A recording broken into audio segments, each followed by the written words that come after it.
રાજકોટ આગકાંડમાં જવાબદાર ઉચ્ચ અધિકારીઓની એસઆઈટી કરી રહી છે પૂછપરછ। રાજકોટમાં ફરજ બજાવી ચૂકેલા આઈએએસ અને આઈપીએસ અધિકારીઓની પૂછપરછ। રાજકોટના ચીફ ફાયર ઓફિસર આઈવી ખેર પહોંચ્યા એસઆઈટીની ઓફિસ।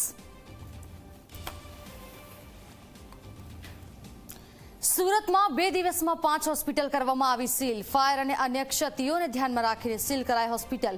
દર્દીઓને અગવડ ન પડે તેવી રીતે કરવામાં આવી છે કાર્યવાહી। સ્માર્ટ સિટી અમદાવાદમાં મરણના દાખલા માટે થઈ રહ્યા છે ધક્કા। લોકોને મરણના દાખલા માટે પણ આપવું પડે છે એફિડેવિટ। 5 સાક્ષી હોય તો જ મળે છે ડેથ સર્ટિફિકેટ। ગીર સોમનાથના ઉનામાં ફરી કરવામાં આવી સિંહની પજવણી। સિંહની પાછળ બાઇક દોડાવી બનાવી રીલ। ગીર ગઢડા વિસ્તારની ઘટના હોવાની શક્યતા।